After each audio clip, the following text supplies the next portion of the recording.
Well, greetings and salutations, everyone. I hope everyone is doing well today. Today we're going back to the subscriber submissions of Dogman counters state by state alphabetically. We've got some California encounters to get this day started. Before we do this, though, a couple links. As you know, I rely on Patreon, PayPal, and my merch store to help the channel to continue to grow and go. The links to Patreon and PayPal are in the description below. My merch displayed directly under this video. Also, Dogman Frightening Encounters, Volume 1, 2, and 3, the audiobook versions. They were written and researched by Tom Lyons, narrated and produced by me, Jeffrey Nadolny. Those audiobooks are available on Audible, Amazon, and iTunes, and the links to which are also in the description as well. Now, everyone, I have taken far too much of your time. Let's get on with today's upload. Shall we?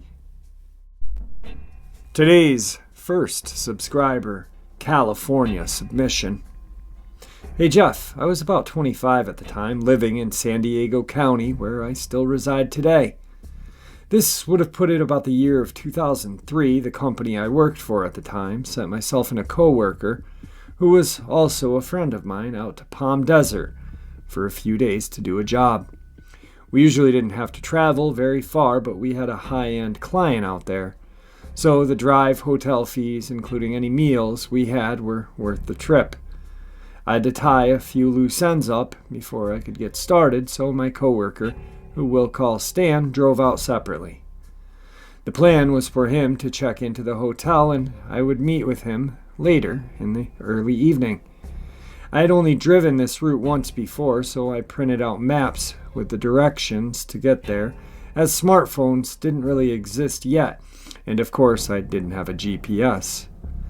After all this was taken care of, I started on my way, heading up the 15 freeway. I was supposed to take the 79 South exit, then another turn onto a different route to link up with the 74, which headed straight to Palm Desert. But I missed the exit and stupidly kept going and took the 79 North instead. I realized my mistake when I came to a town called Hemet. The next transition was to the 74, so I decided to take it. It was a big backtrack. I basically was doing a sort of loop.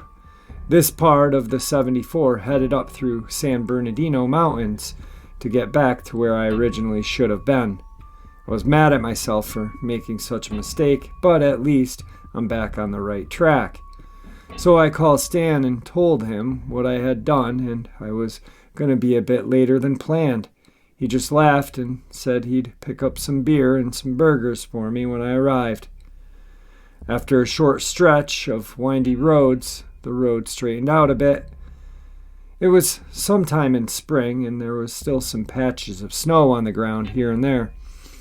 As I climbed the elevation, the trees were getting a bit thicker.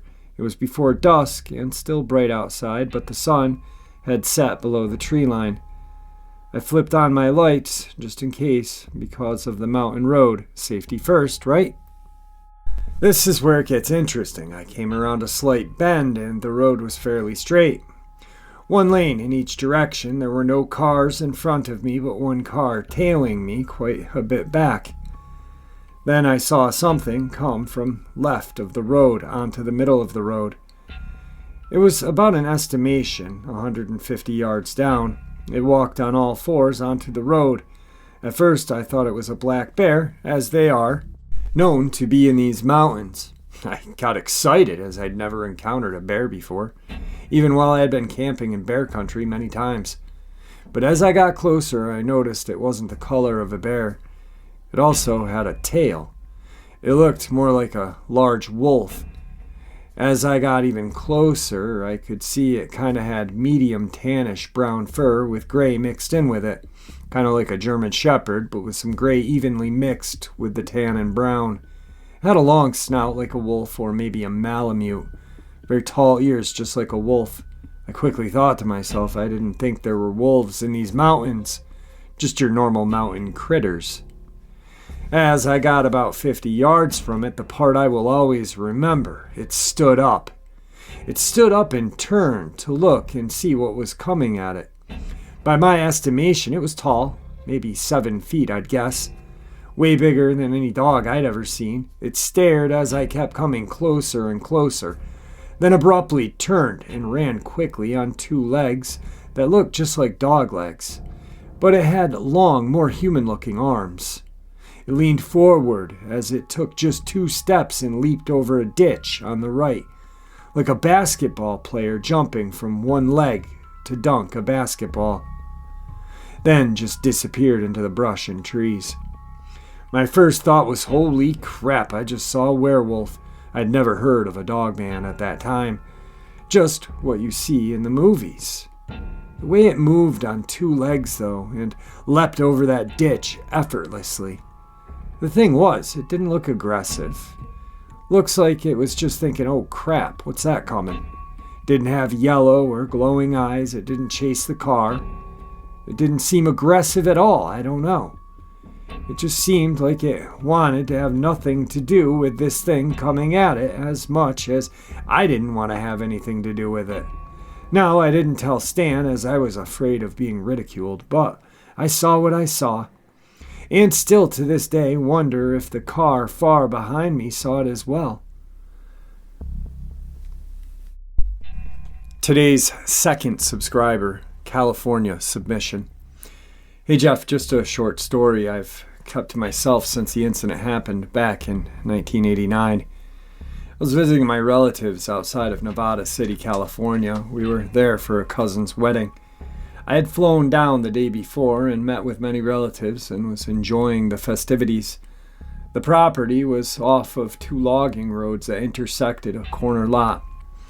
The area was all timber and brush. This area was the heart of the gold mining industry in the 1850s. Anyhow, the following morning I got up and made my way to the kitchen to make some coffee for us early risers, and soon breakfast was over. Anyone awake to do their chores for the wedding, which was going to be performed on the huge lawn out front. Tables were set up, seats were positioned, etc. By 1 it had quieted down, so we decided to head out for a 7-mile run. Putting my running shoes on, and off I went. About a mile from the house on the left side of the road was a driveway parallel to the logging road that dipped down to a flat piece of ground, and at another end it rose back up to meet the road. On the property was a trailer mobile home. It had a large German Shepherd, probably the largest I had ever seen, well over 125 pounds. This Shepherd was on a cable runner, I'm guessing a 1/4 inch in diameter. Needless to say, I was not confident in the cable holding this huge dog from breaking loose and chasing me. 20 steps later, I was past the other end and concentrating on my pace. At an old Chinese encampment was my turnaround, almost 3 miles away from my cousin's house. I turned and picked up my pace. I was feeling really good at this point. About 1/8 of a mile from the driveway with the Shepherd, I could hear the dog clearly going off. I'm thinking he can't possibly be hearing my footsteps just yet, so I moved to the opposite side of the road. On my left, the grade went up. From the road to the brush was about 30 feet higher than I. Now, I'm at the right entrance of the driveway, and the dog's not looking at me or barking at me.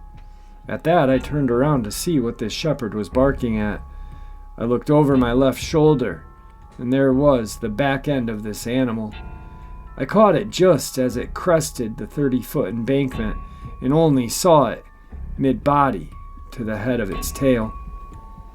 At first, I thought it was a mountain lion, but after I thought for a second, it was on 2 legs. It was bipedal. It was a 2-tone gray color and the most muscular animal I had ever seen. I've seen lions, I've seen tigers. This was way more muscular. I can't tell you for sure what it was. My senses took hold at that point, and I can assure you, I broke the world record running that last mile to my cousin's house. I laugh about it now, but my fear factor at that point was the highest I had ever felt it. I've gone over the scene in my mind over the years, trying to rationalize what I had seen.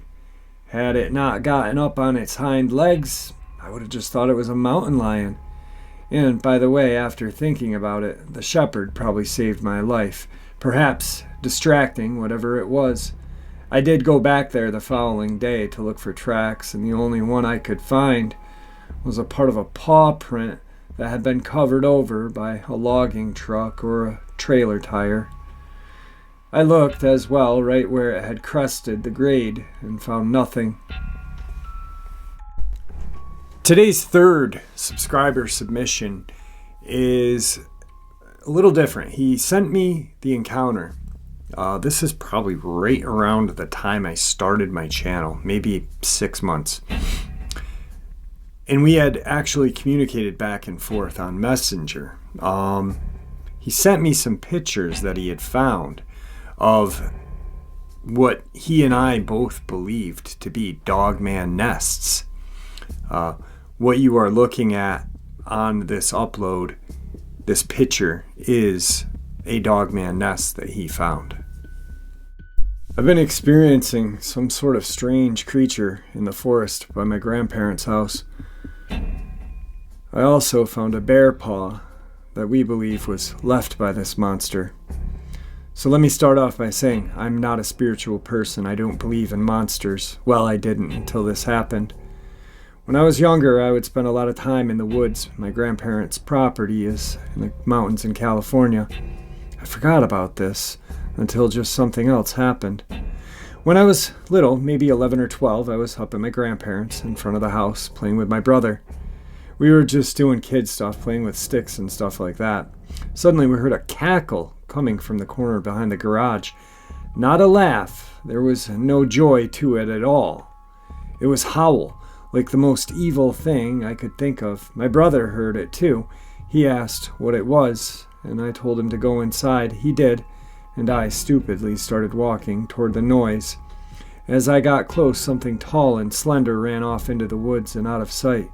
This happened 2 other times when I was younger, once again with my brother and once when I was alone.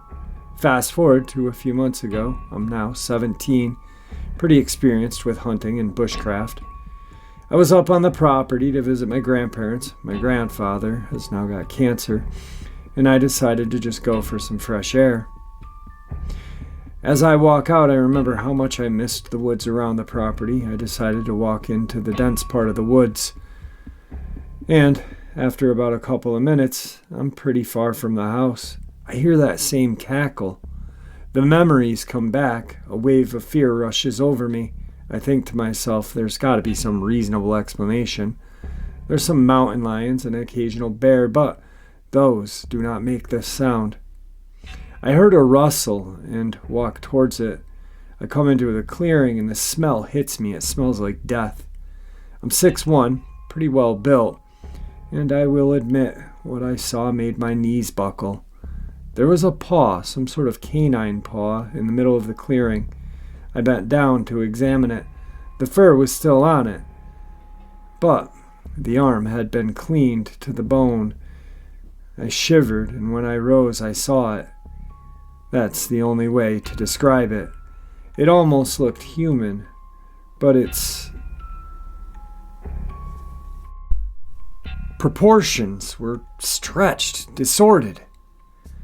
It was hidden behind a tree watching me, and when I saw it, it ran and stopped like it wanted me to follow. I didn't. I ran back to the house as fast as I could. I could hear it foul a little, then stop. When I got back, I sat on the porch and threw up. Since then, I've gone back a few times. Every time I do, I see it. If I walk towards it, it runs but stays just within sight, like it's leading me on. I don't know what to do. I think I may go back out after it. I would appreciate any advice you could give me, Jeff. So after that happened, I went back. I heard the same cackle call once again. I saw movement, so I went to follow. After a half a mile later, I stopped because there were deep claw marks in the trees. Several small trees had been ripped out by their roots, and there was a deer antler. The antler was absolutely mangled. There were large teeth marks on it. I decided the best choice was to turn around and run. I'm glad I did. I heard a scream and running after me, but once again, it stopped when I got towards my grandfather's property. This is some messaging from Facebook Messenger. Jeff, me and my family went to visit my grandfather. He's getting on in years and, like I said, going through cancer treatment. So, we visit to take care of him and my grandma. While we were visiting for 2 days, he told me he had something for me and took me to his garage. He gave me a shotgun, a beautiful wooden Winchester, and said that he can't really use it anymore. Well, last night we heard something moving his trash cans. He said it must have been the bear. Went through his trash, and he was worried about it killing the dogs. I told him that I would go scare it off. I grabbed the gun just in case and went out to the back closest to the woods to scare it off. No, I wasn't even thinking about my other experiences at this point. It was there, behind the cans. When my headlamp shone on it, it ran. But I got a look at its face, a good look. It had dark, sunken-in eyes, human-like face, but its teeth, like long nails. When it ran, with long, thin limbs, strides, I could hear it, but then it stopped, just within the tree line. I couldn't see it, but the steps stopped, and it screamed again. After it screamed, I ran inside. I don't know what to do. My family heard it, but my grandfather said, well, he had heard it before. He didn't know what it was. The scream, as best as I can describe, was a mix of a mountain lion dying and a tortured woman. We convinced my grandfather to go to the hospital close to us. It'd be easier to take care of him. And I don't really want to go back. I figured since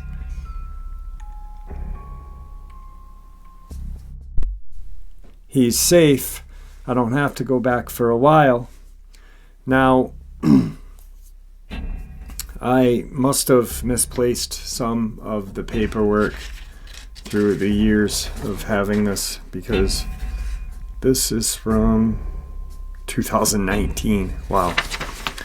And the last kind of communication I remember having with him was that he had went to his grandfather's house, and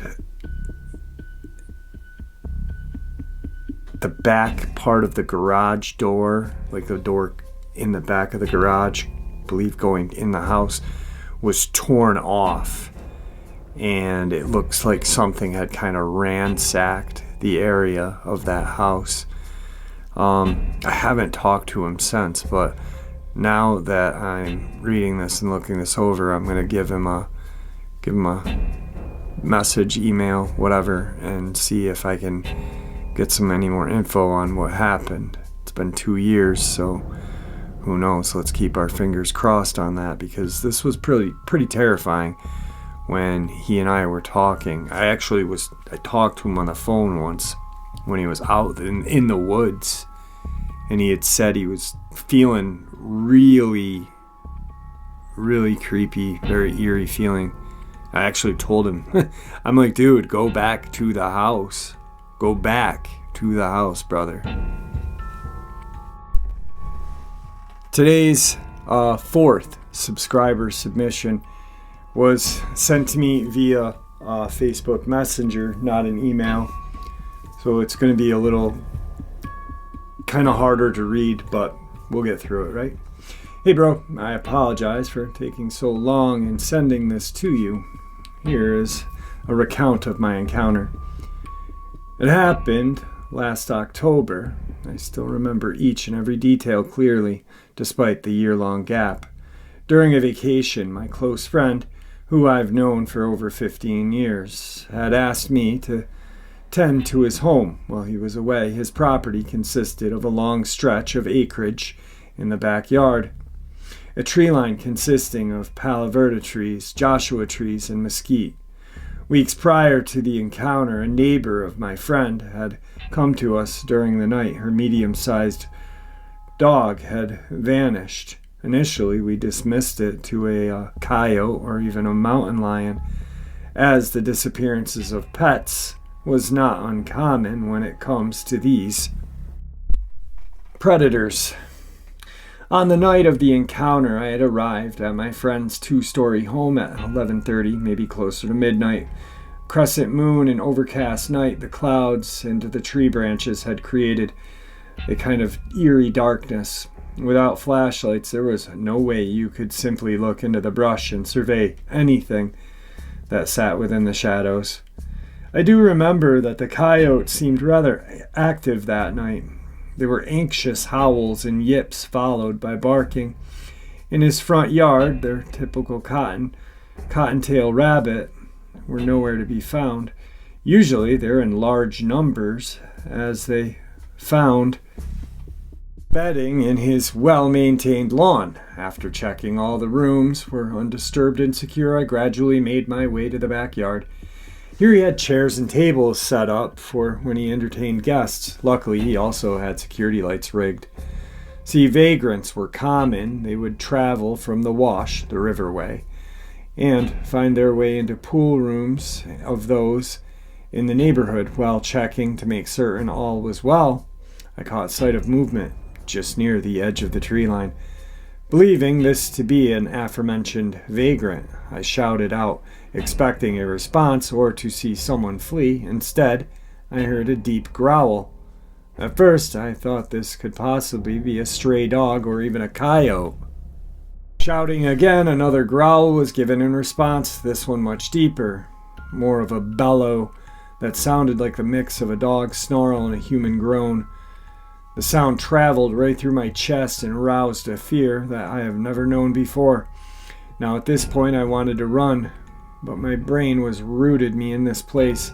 From the tree line there was a noxious odor that I can only describe as a combination of feces, wet fur, and rotting meat.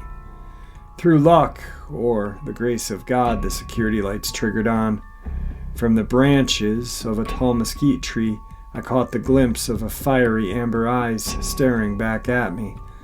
Still incapable of moving, I could only watch as whatever this was slowly moved forward from the shadows. It was at this point that I feel it must have known what security lights were used for. Halting at the utmost edge of the tree line, this thing slowly lumbered forward, only rise up on its hind quarters. Caught eye to eye with this thing. I remember hearing a sickening pop crackle noise when it stood erect. There was a gnashing sound that I knew was this thing grinding its teeth together. Avoiding eye contact as best as I could, I simply stood rooted in place, not daring to attempt to flee, or so much as a scream. This thing and I stared for a time that felt like a stretch on for eternity. Its ears rose and fell, its lips peeled back, allowing it to bare its fangs. All also suddenly it charged forward, only to stop within 15 feet. We measured the distance the following day. Now, either this thing simply wanted to see how I would react, or it was gauging whether or not I was a threat. Seemingly satisfied, the creature slowly backed through the brush. All the while I could hear branches and twigs being snapped before the thing was out of view and gone. Today's final subscriber submission from California. Hey Jeff, about cryptid type creatures, sometimes we just have a feeling that something is around us even before we even know what it could be. I grew up in Green Valley and one in Northern California. Our house was less than 200 feet from the Green Valley Fault. The homes were built around a golf course and country club. The construction was also built on an Indian burial ground. I remember when they were doing construction on a new subdivision on the south side that they had to halt construction because they had dug up Indian graves. The local historical society had to remove the things before they could continue with construction. When I was 9, I saw something. It was about 7 feet tall, and it was walking across the bridge over a creek where I used to rescue pollywogs, tadpoles, from the almost dried up creek. something that did it every year. And I have a strange and wonderful story about one year when I was doing this. I was 7 or 8. I was in the almost dried up creek on the other side of the bridge. I was trying to rescue pollywogs from the almost dried up pockets of water in the creek bed. But I was doing more harm than good. There was so little water, therefore the sand kept caving in around the pollywogs. I finally knew that the situation was hopeless. I stood up crying. My eyes were closed. I shouted out, "Oh God, please help me." Right after that, I felt water flowing around my feet and my ankles, and it was working its way up my legs. I opened my eyes to absolute astonishment. There was water all around me. The creek had a flowing stream. Pollywogs were free and all swimming or floating downstream. They were going to get to a section of the creek that is fed by the spring year-round and grow up to be frogs. I scrambled out of the water and ran home. Second house from the creek. I was yelling over and over again, "It's a miracle, it's a miracle."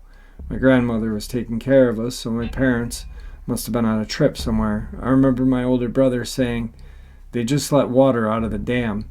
The dam was at the north end of the valley, miles away in the direction of the mountain. Twin sisters. No one else could convince me that this was not a miracle. The timing was perfect. Sorry, got sidetracked. Now back to what I was sharing. It was getting dark. The figure was 7 feet tall, walking across the bridge over a creek where I was rescuing the pollywogs. Tall figure was thin, all white and kind of glowing. We were curious to see who this or what this could be. We ran as fast as we could up the bank of the creek and up the dirt road to the paved road. All this time I was looking at this figure while it was crossing the bridge, and now it was walking on a paved road. We were all heading in the same direction, and for just a moment the leaves on the low-hanging branch of the tree blocked my view of this figure. We got to the road and it was gone. It didn't have time to go anywhere away from the road. We were scared and ran back to my house. My friend was also frightened to walk back that way, to cut across the golf course to get to her house. So my mom had to drive her around the side of the golf course to get her home. I don't remember going with them. I think I was too afraid to go outside for the rest of the night. Our house was by the 6th green of the golf course, so I played a lot of golf in the early morning, late afternoon, and into the evening before dark. I was usually the only one on the golf course at those times of the day. Hills and wooded areas were all around one side of the golf course. I remember always being afraid to go around any of those areas. And when I did, I was always looking over my shoulders, walking fast with a golf club in one hand. I never knew what I was afraid of. I just had the feeling that I was being watched. About 20 years later, my father bought a walnut ranch in the middle of California.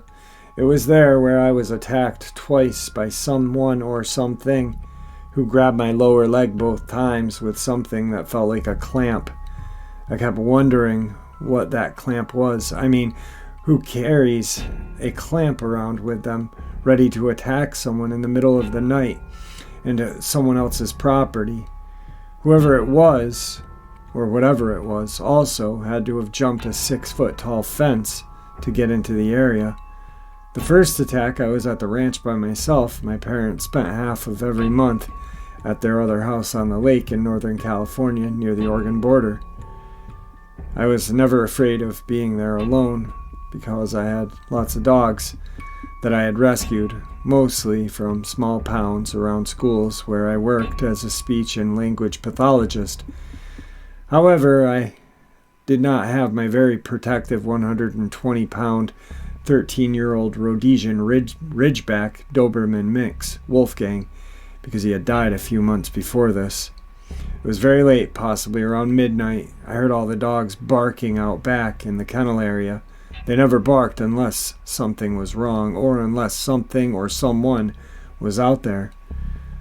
There were new floodlights that I could plug in to see what was going on in the kennel area or in the orchard behind the kennel. I walked out there and into the small building to plug in the floodlights.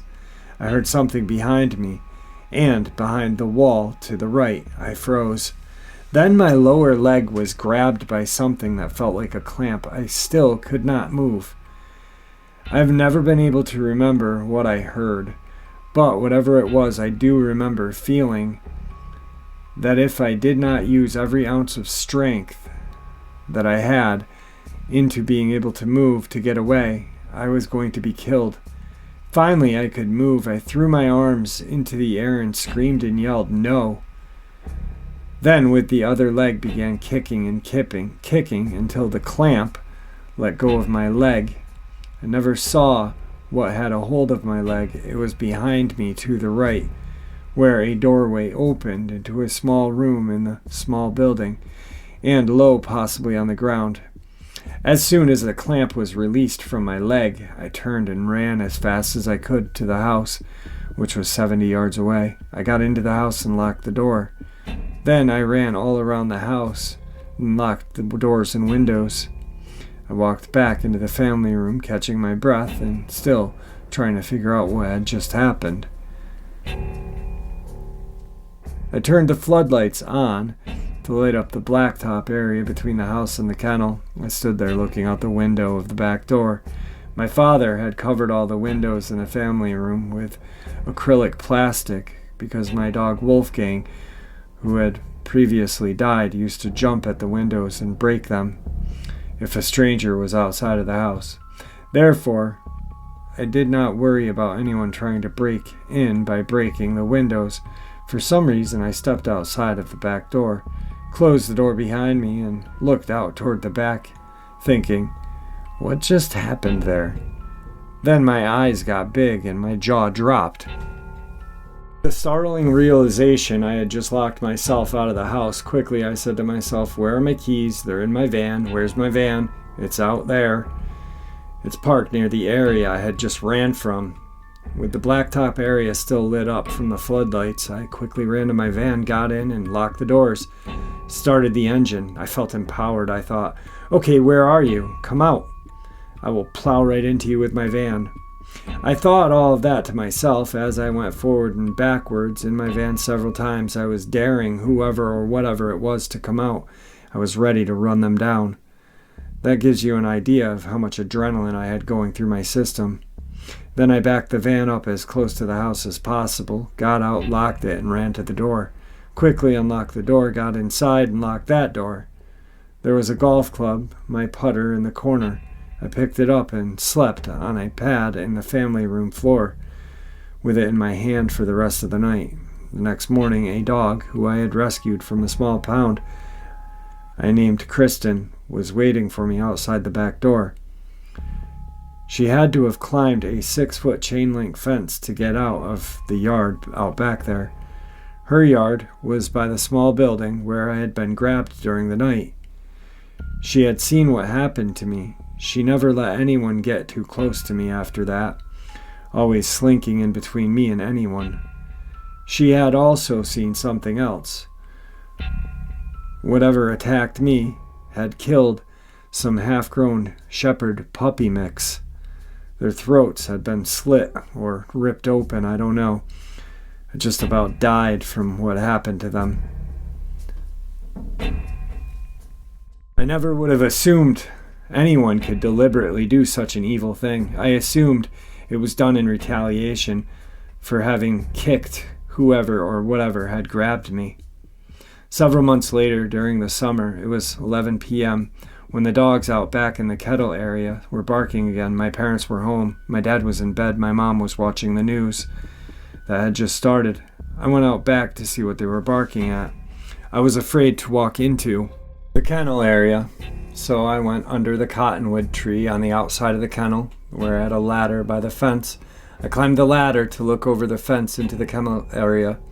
All of a sudden, my lower leg, this time the other leg, was grabbed again by something that felt like a clamp.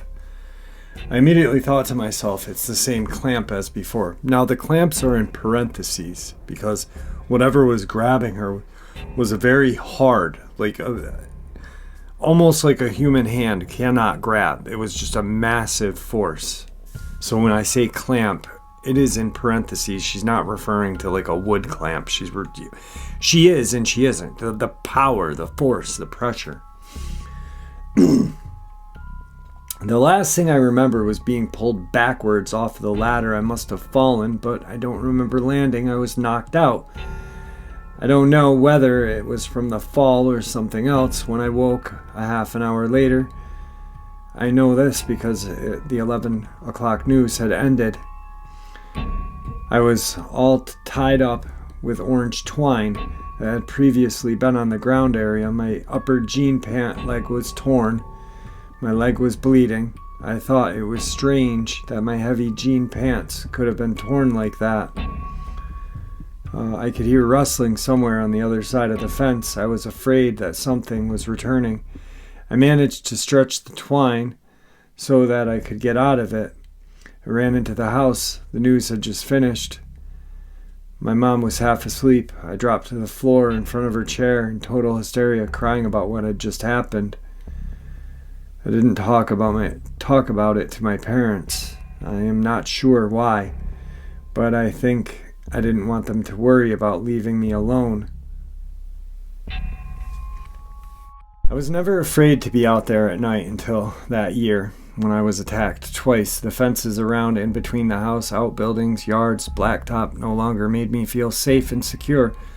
Something was able to get over them. Coyotes run through the property and the surrounding properties every night. I could hear them coming from miles. I respect all animals' rights to live and thrive. But when you hear coyotes coming your way at 3 a.m, it's eerie, especially when you have feral cats and kittens, and especially after I heard coyotes on the kill behind the garage one night, and I had to jump into a vehicle and blare the horn, trying them to stop to get away from. I never saw the litter of half-grown cats again, and I had appointments for the vet to be spayed and neutered. I also think they got my 10-year-old cat Cedar, who would sneak about during the day and play with the kittens. One day I saw him at 6:30 watching Mom feed the dogs, and then I went back to get him and he was gone. I never saw him again. I had never heard of Dogman until I started looking at stuff online a couple years ago, and I had only heard about, but didn't think much about it, a Bigfoot from my mother's friend, who was a newspaper reporter in Eureka, California at the time of the famous Bigfoot sighting of Patty, and she had written articles about it for the newspaper that I had remembered seeing framed and hanging on the wall in the hall of her house. I can still remember the feeling I got in the backyard of her home in the rural area outside of the towns around there. I had a feeling like they were all around. It was the creepiest thing that I don't remember ever having since the day on the golf course around those hills. I keep thinking that a dogman ran with the coyotes because of the unexplainable things that happened there. When I put dogman into unexplainable as being possible explanation, the unexplainable becomes explainable. And I keep wondering what that clamp was that grabbed my lower leg both times. Long claws. And if it was a human, why? So pretty much what she's saying is, bam, like what I said, not clamps, claws. I had seen a lot of videos about Dogman, Bigfoot, other type of cryptids, and about the world in general during the last 2 years since my mom had passed. After she passed, I was alone on that ranch for a year, with not much to do except take care of the feral cats on the ranch. I took to YouTube a lot. Then my brother and I sold the ranch and found a house and property about 35 miles south where I moved. Wouldn't you know it, that I bought a place about 6 miles from where a rancher and his crew saw 5 dogman creatures by the river that ran through his orchard. His crew quit, moved to Nevada. I had heard that cryptid-type creatures will travel waterways. There is something about my property that I did not see online before I bought it. The back property line is bordered by a canal that comes from the river. One night, when a person was helping me move stuff from the ranch to this place, we got here to find that the back gate was open, and that knee-high weeds along the outside of the fence had been trampled down like something had been lying there. Someone or something had to have pulled the fence post away. In December, I bought a German Shepherd puppy for company in Kentucky who trains personal protection dogs. Around December or January, with the fence and then a personal protection dog, I am hoping to live calmer, no adrenaline life, whoever or whatever might be trying to bother me. As the owner of a fence fabrication company said, they can move on down to someone else's place and leave this place alone. So pretty much what she was saying was she bought this property. There was a lot of quotation parts to that I didn't read because it was just extra filler information, but pretty much what she believes is there was a dogman that grabbed her leg, because if you think about it, what do we notice first when they're around? Pets and smaller animals start disappearing. What could have grabbed her ankle that night and ripped her jeans like that? 2 different times. And then, I'm not saying it's the same Dogman. Of course, she moved away from that property, but they do follow waterways. We know Sasquatch, we know Dogman, we know other cryptid-type creatures follow waterways because they can travel without being seen like roadways for us. Crazy. Anyway, that is the California subscriber submissions. Tomorrow, we will move on to the next states in alphabetical order. Until then, my friends, I hope you enjoyed today's upload as much as I enjoyed sharing it with you. With that, please be kind to everybody. Well, except if they poke you in your eye, and then just kick them in their shin. And may the Great Spirit watch over all of us and guide us on this path we call life. Till tomorrow, my friends.